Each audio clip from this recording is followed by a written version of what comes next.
The Undertaker and Kane sat down for the first time during a candid interview as part of WWE's 30 Days of the Dead Man celebration. The Brothers of Destruction documentary had been years in the making. Both men had failed to do interviews in the past in order to protect their characters, however in recent years they have started to do them as they are no longer full-time talents, with Taker having his own podcast and YouTube channel now. Arguably, Kane and Undertaker's storyline was the greatest in WWE history. It lasted for over 2 decades, whether they were rivals or as teammates. This interview allowed fans to learn many new things about them. Welcome to here are the 10 things we have learned from the Undertaker and Kane's Brothers of Destruction documentary. Welcome to the club. In number 10, we have that both men agreed that Isaac Yankem was a failure. Kane's first significant gimmick in the WWE was to be Jerry Lawler's personal dentist, Isaac Yankem DDS, not even DMD. Kane was disappointed with the character and said he needed a change. Moreover, the first televised match between Kane and Undertaker in WWE took place in January 1996 on Raw. Kane acknowledged that he was not aggressive enough and did not want to be there. However, he took note and identified that he needed to be more aggressive during future matches. Undertaker chimed in and told Vince that he was handcuffing Kane with a terrible Isaac Yankem DDS character.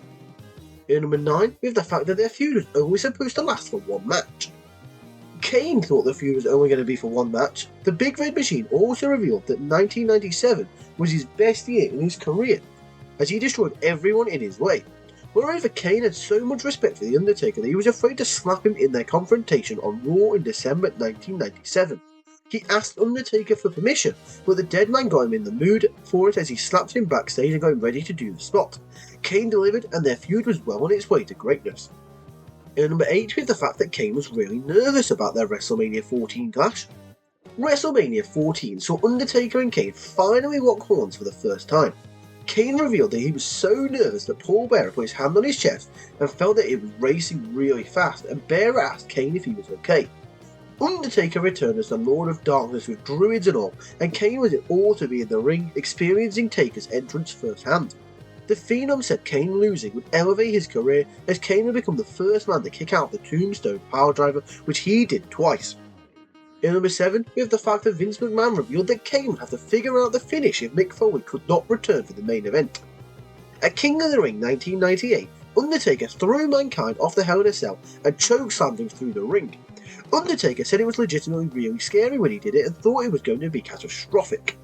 Kane said he always gets hot at Mick Foley as Undertaker and Mankind's Hell in a Cell match overshadowed Kane's first WWF Championship victory over Stone Cold Steve Austin in a First Blood match.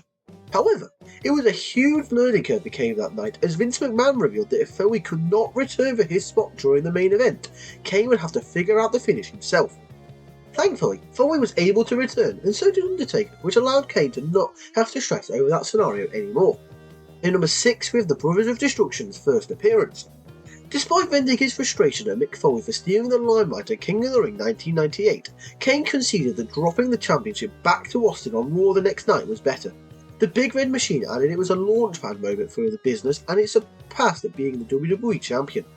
Early signs of the Brothers of Destruction becoming a tandem were evident as Kane and Undertaker stood in the ring together side by side for the first time after the match.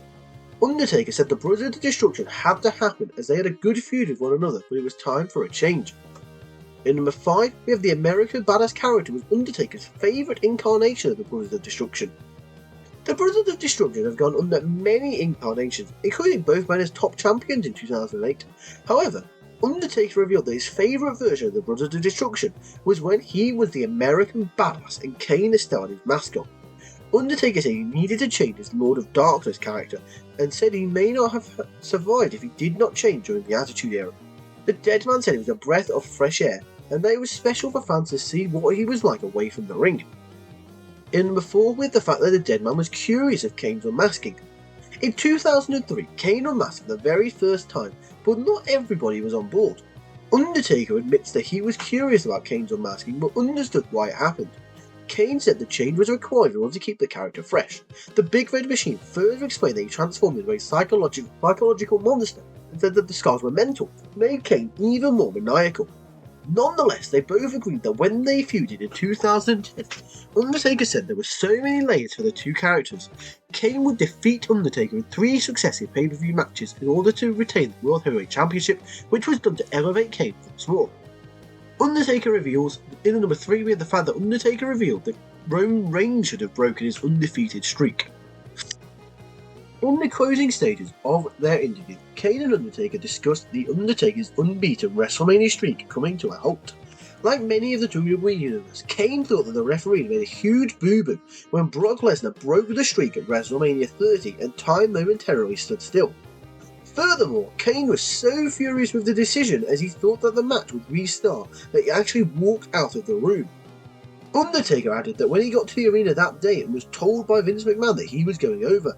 However, Vince apparently changed his mind and decided to go with Brock. The dead man thought that Brock did not need to break the streak and thought that Roman Reigns would have benefited from it. Nevertheless, Undertaker acknowledges his WrestleMania 33 clash with Reigns was disastrous and puts the blame on himself as he was far from peak physical conditioning.